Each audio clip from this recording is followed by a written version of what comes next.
वृंदावन आणि मथुरामध्ये होळी खूप मोठ्या प्रमाणात साजरी करतात, होळी आणि धुलीवंदनाची पद्धत. परंतु अलीकडे पूर्ण भारतभर होळी साजरी केली जाते. हे आम्ही सुद्धा हे जे आमची कॉलनी आहे इथे सर्वांनी मिळून एकच होळी साजरी करतात. इथे सर्व कुटुंब एकत्र येतात आणि सायंकाळी प्राचीन काळात हिरण्यकश्यप नावाचा राजा होता. तो राजा बलवान होता, पण अत्यंत अहंकारी, घमंडखोर होता. त्याहून कोणी दुसरं श्रेष्ठ असू शकतं किंवा आहे हे त्याला मान्य नव्हतं. सगळ्या देवी देवतांचा तो भयंकर तिरस्कार करायचा. त्यातूनही विष्णू देवाचे नाव घेणं त्याला पसंत नव्हते. परंतु त्याचा मुलगा प्रल्हाद अगदी त्याच्या विरुद्ध होता. प्रल्हाद भगवान विष्णूचा परमभक्त होता. सदैव तो भगवान विष्णूचे नामस्मरण करायचा. हिरण्यकश्यप राजाला या गोष्टीचा खूप राग यायचा. असं म्हणतात, होळी जळाली आणि थंडी पळाली. या दिवसापासूनच थंडी कमी होते. होळी जवळ येण्यासाठी एकमेकांच्या नावाने बोंबलले जाते. तुमच्याकडे बोंबलतात का नाही कमेंटमध्ये नक्की सांगा.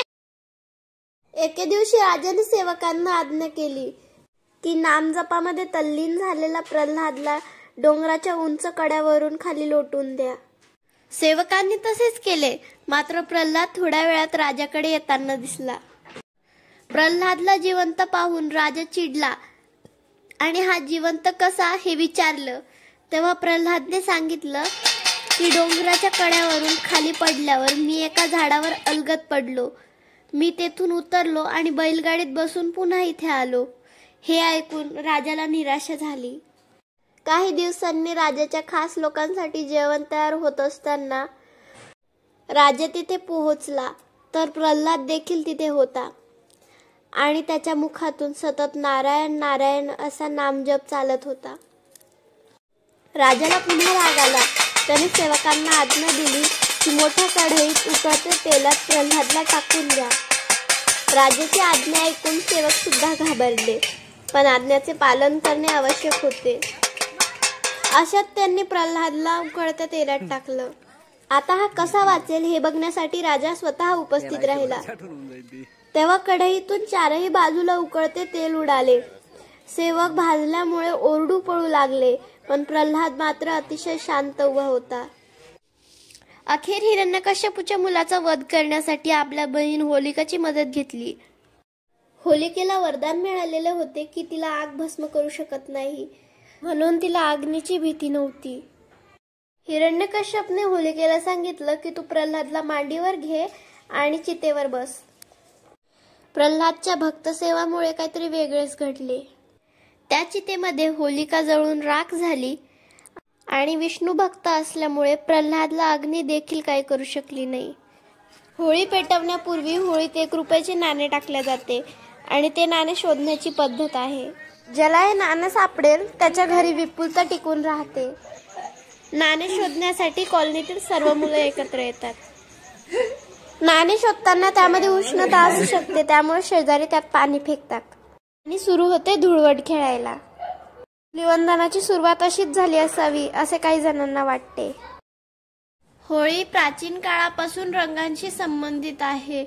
जेव्हा लोकांनी ती प्रथम साजरी केली असावी. प्राचीन हिंदू संस्कृतीत होळी साजरी केली जात असे जुन्या धर्मग्रंथात लिहिलेले आहे. ते नैसर्गिक रंगाने होळी खेळायचे. मुघल काळातही धर्मनिरपेक्षता आणि अध्यात्माचे प्रतीक म्हणून होळी खेळायचे. रंगाची होळी खेळणे हे अनेक दंतकथांशी जोडलेले आहे, पण मुख्य आध्यात्मिक कारण म्हणजे राधाकृष्णाचे शाश्वत प्रेम. राक्षसी पुतनाच्या विषारी दुधामुळे कृष्णाचा रंग निळा होता असे म्हणतात. तिला त्याला स्तनपान करून मारायचे होते, पण तो वाचला. त्यानंतर कृष्ण निळा झाला तर राधा गोऱ्या रंगाची.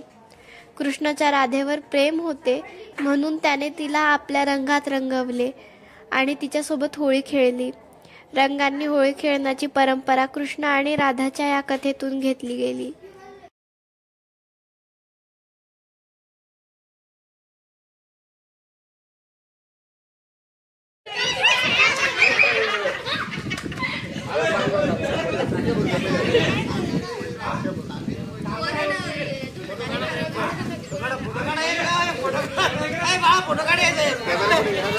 व्हिडिओ चालू डायरेक्ट. शैम्पू के कलर हमारा पानी मारा है जाएगा जरूर द्या भरूच तो जरूर द्या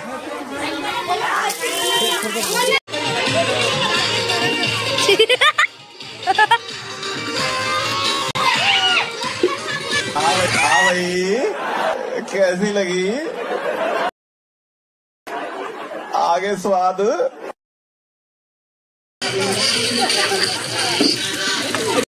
दर रंगपंचमीला आमच्या इथे मावशी जास्त एन्जॉय करतात, पण या रंगपंचमीला सर्व काका लोकांनी एन्जॉय केला. तेवढा धिंगाणा करत होते की दुपारपर्यंत रंगपंचमी संपलीच नाही.